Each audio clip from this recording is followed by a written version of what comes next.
Olá, meus amigos, passando aí hoje para mais um vídeo, acerca da filosofia. Hoje nós vamos fazer um estudo sobre a verdade, Mário Ferreira dos Santos. A verdade é, dentro da filosofia, algo sempre muito buscado, não é verdade? Desde Sócrates, entre outros filósofos que buscaram a verdade, colocando desde então um princípio original a partir de Deus, que assuma a verdade. E em outros, a filosofia, um pouco mais moderna, aí, com Descartes, Immanuel Kant, colocando que essa palavra verdade poderia ser definida, então a verdade é a correspondência, do que está no pensamento com o que existe no mundo, nas coisas, ou seja, uma adequação, uma adequação do intelecto, do inteligido e das coisas, não é verdade? Mas, sobretudo, eu gostaria de frisar, dentro do trabalho de Mário Ferreira dos Santos, a visão que Mário Ferreira dos Santos tem da verdade. Então, esse tema da verdade, a verdade, então, ela implica dialeticamente e mateticamente uma relação entre dois termos, dos quais um destes termos é o intelecto e o outro termo é a coisa conhecida. Então, nós podemos falar da verdade, da coisa tomada em si mesma, quando dizemos isto é verdadeiramente prata. Quer dizer que a verdade da coisa em si mesma, naquilo que ela é.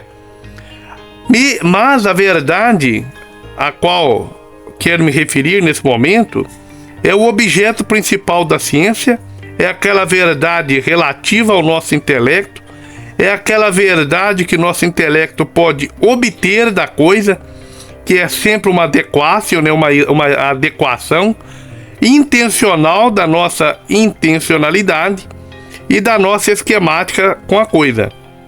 De modo que a verdade é sempre relativa, a verdade é sempre tomada numa relação, pois ela exige uma relação ou uma adequação entre dois termos, nos quais um destes termos deve ser o intelecto. Ora, se nós dizemos que esse objeto é verdadeiramente, por exemplo, um lápis, queremos dizer que o que nós conceituamos de lápis se adequa perfeitamente ao que nós captamos desse objeto.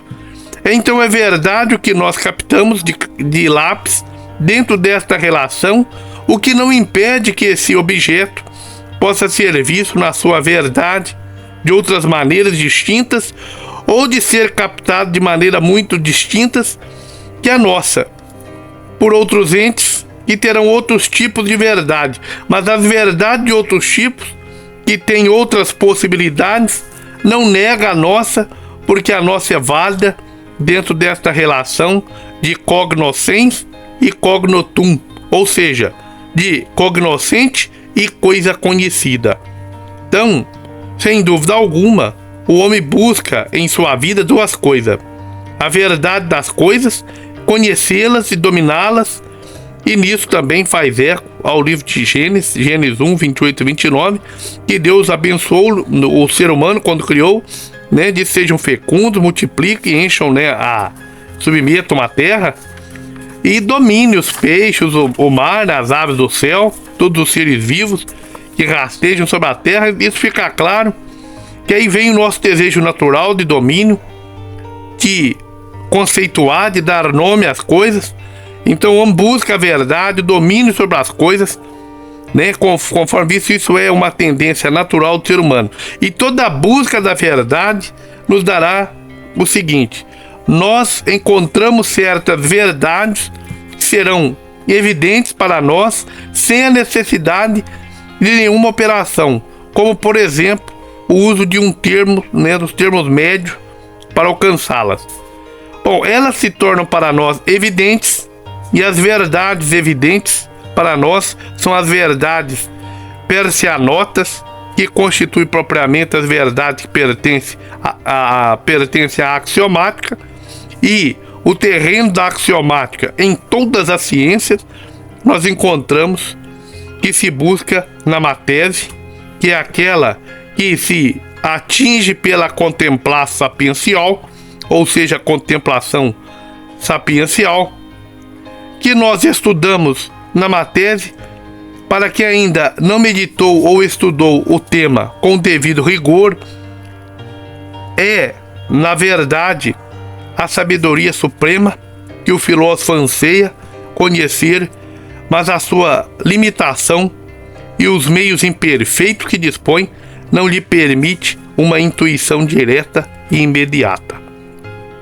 Então nós podemos notar que ao estudar a verdade mais profundamente, notamos que é uma verdade que ultrapassa nossos meios cognoscitivos, e podemos admitir, alguns pensadores poderão dizer que não há, querendo voltar àquela velha discussão entre os sofistas e Sócrates, na verdade, Platão, Aristóteles, entre outros, né? E dizendo que o ser humano é munido de suficientes meios para poder escrutar toda a verdade, não é verdade?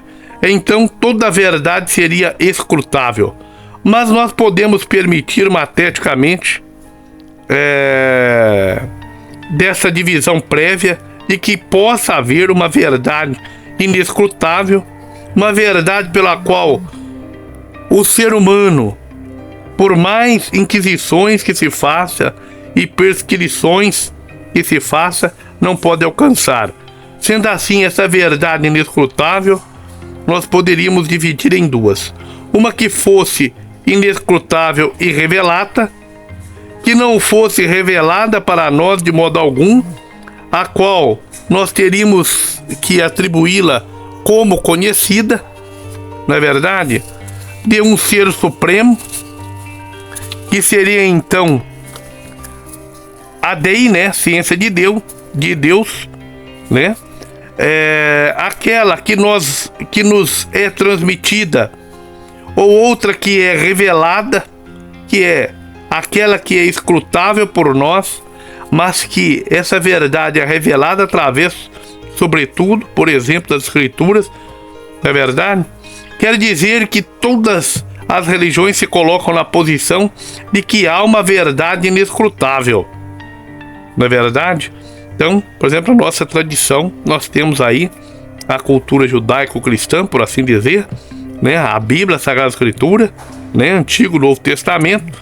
Então, toda a revelação divina. Então, uma parte ao homem está vedada e outra parte o homem recebe através da revelação dos livros sagrados, tais como a Bíblia, e que é essa, então, essa verdade que se constitui propriamente a matéria da teologia religiosa, de qualquer espécie que seja, né? Não necessariamente cristã, mas de maneira toda especial. Então a filosofia encerra-se dentro do campo da verdade escrutável, isto é, da verdade que o homem pode perquirir e inquirir pela luz natural da razão, pelos seus próprios meios. Então é aquela verdade que, verdade enquanto escrutável, notícia certa, é aquela que se pode ter notícia certa enquanto escrutável, isto é, constitui o campo propriamente da filosofia. Sabemos, Platão dizia, caminhamos, né, navegamos no barco frágil da razão, mas é possível chegar àquela verdade que é escrutável. Quer dizer, o campo da filosofia encerra-se dentro daquela verdade escrutável. Agora, nessa verdade escrutável, então os antigos mostram o seguinte: quando nós buscamos a verdade das coisas, tomar das coisas na sua indivisão, na sua unidade absoluta, e tomando a indivisão do ente provindo do ser, como provém do próprio ser, a biese, partindo do ser na sua estaticidade, na parte mais incomutável, mais propriamente, então nós buscamos a verdade das coisas compreendidas, tomadas conjuntamente as coisas abstratas, segundo as essências consideradas, segundo as essências dessas coisas, ou seja, estudando as coisas nas suas essências, então esse é o campo propriamente da metafísica. Então a metafísica tende a estudar as coisas, a verdade das coisas, apenas dentro de suas essências. De modo, por exemplo, que o animal não é objeto da metafísica. O objeto da metafísica é a animalidade. O ser racional não é objeto que estuda a metafísica, e sim a racionalidade, o que é caracterizado na linguagem por esse sufixo que nós conhecemos. E então para os antigos, né, para os antigos, isto é a metafísica. Depois, se nós tomamos as coisas separadas, considerando, né, segundo a sua unidade, né, por exemplo, uma figura, segundo a sua unidade, nós temos então algo que corresponde então à matemática.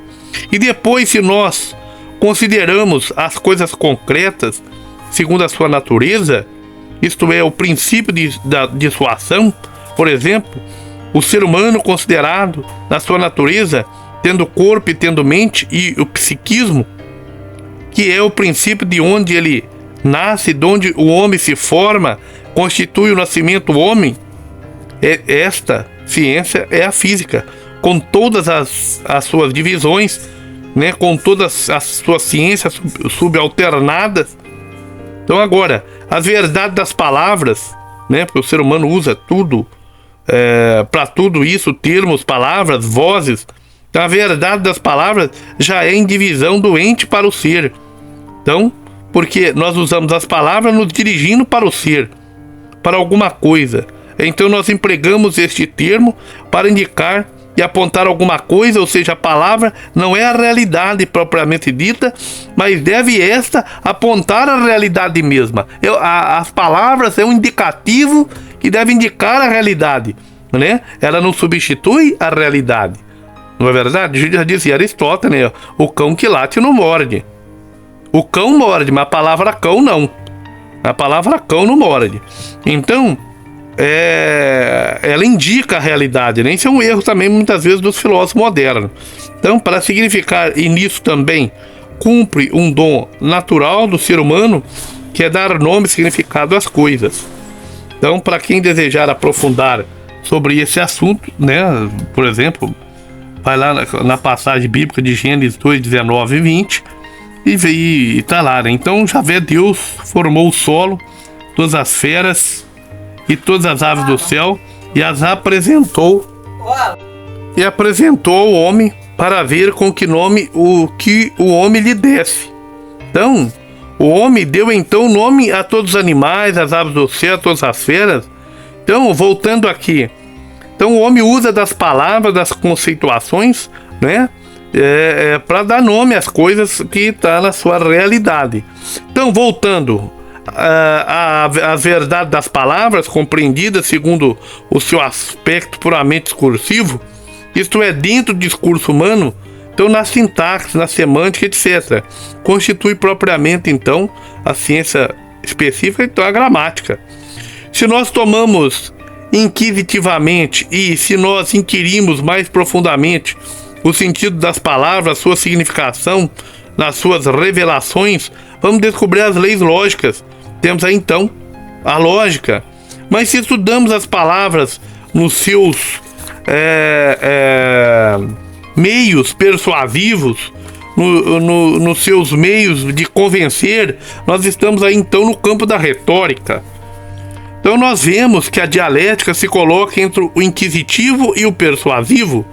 Ou seja, pessoal, isso aqui é muito importante dominar. Por exemplo, a dialética meramente persuasiva pertence à retórica. Agora, a dialética que é inquisitiva é propriamente a dialética concreta, já é uma ciência, porque as ciências podem se combinar e funcionar segundo combinações.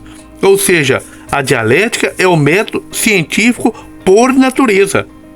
Então, finalmente, nós temos a indivisão do ente em relação a um fim, que quer dizer que nós somos um ser que raciocinamos e construímos a filosofia, porque nós é que vamos escrutar a verdade e nós temos que partir do homem nos seus costumes e a verdade dos costumes diversa acerca do regime do homem, considerado na sua estaticidade. Temos aí então a ética, que abrange o regime do próprio homem. Agora, no regime familiar, e familiar tomado aqui no sentido mais amplo, e não só família, mas família no sentido do econômicos, por exemplo, nos regimes gregos, romanos, o sentido de família era muito mais amplo do que agrupamento econômico, no sentido hebraico também. Então, no sentido mais amplo, então, nós temos a economia. Econômicos é o grupo das famílias. E ela tomada no regime das cidades, ou seja, o seu aspecto que regula as cidades. Então nós temos aí a ciência política, a política propriamente dito. Então, essa divisão que a gente está passando aqui agora, para todos que vão estar verificando, vendo o nosso vídeo aqui, então é a divisão dos pitagóricos, como dizia o Mário Ferreira dos Santos. Então, por isso mesmo que os pitagóricos diziam com toda a razão que na política devia funcionar e diretamente se envolver os santos, os sábios, os filósofos, somente esses três grupos de pessoas, não é verdade? Pois a política, devido às suas funções, ela implica um pleno conhecimento de todas as outras ciências, ou seja, não é uma ciência que qualquer um pode se considerar-se senhor, e não é à toa que, por exemplo, o Papa Paulo VI acertadamente considerou que a política é o mais elevado meio de levar a caridade a todos, pois temos de um lado os recursos e de outro lado o necessitado. Então, os pitagóricos exigiam que para os cargos dominantes fossem ocupados por homens de máxima competência, não é verdade? Que eles queriam uma aristocracia intelectual de virtuosos. Todavia, né, naquela briga entre os democratas gregos e os pitagóricos, não é verdade? Os democratas gregos, não muito diferente dos atualmente que se chamam qualquer um, que tem a ciência infusa, né, para dirigir o que qualquer cidadão pode ser um dirigente ou representante do povo, e não os seus melhores. Então eles opunham aos pitagóricos, né? O democrata grego é uma espécie de um socialista moderno, né? Como hoje se opõe aos conservadores, e daí surge uma grande luta contra os pitagóricos, precisamente porque os democratas gregos não queriam que atingissem os cargos de direção aqueles que fossem então os mais sábios, os mais santos e realmente os filósofos, os amantes da sabedoria, que tivessem consequentemente uma vida moral irrepreensível, um conhecimento filosófico completo, especializado, e ao mesmo tempo fosse um sábio, isto é, um grande conhecedor das ciências e sucessivamente do ser humano e praticante das virtudes. Então diziam que os pitagóricos querem se apossar do poder para eles, pois só eles estão nessas condições e esse é o regime que eles querem. Daí combatem os pitagóricos, combateram ferrenhamente, levados pelos demagogos, porque o demagogo, ele sempre julga, dentro da sua ignorância, que ele está apto para dirigir a sociedade com perfeição, porque ele julga sempre em face da solução dos problemas sociais, precisamente porque ele não os conhece. Pois, se conhecesse, ele saberia que é muito mais difícil governar do que qualquer outra coisa, e onde precisa se exigir maiores conhecimentos, precisa ser no setor da política, onde ontem, como os democratas gregos, e hoje com os ditos democratas, se exige menos. Os piores acabam por atingir os mais altos cargos públicos, o que é terrível. Então a busca da verdade, enquanto ciência filosófica, enquanto filosofia, a rainha da ciência, então deveria ser algo, vamos dizer assim, brilhante, deveria ser algo essencial, né, para nossa busca de pensadores, de conhecedores, para melhorar a vida das pessoas, melhorar as nossas próprias, conhecer a verdade, a verdade que ela está acessível à luz natural da razão, também subalterno às ciências reveladas, na verdade, essa sabedoria divina que é inescrutável, mas que ele, pela sua graça, ilumina a razão, não é verdade?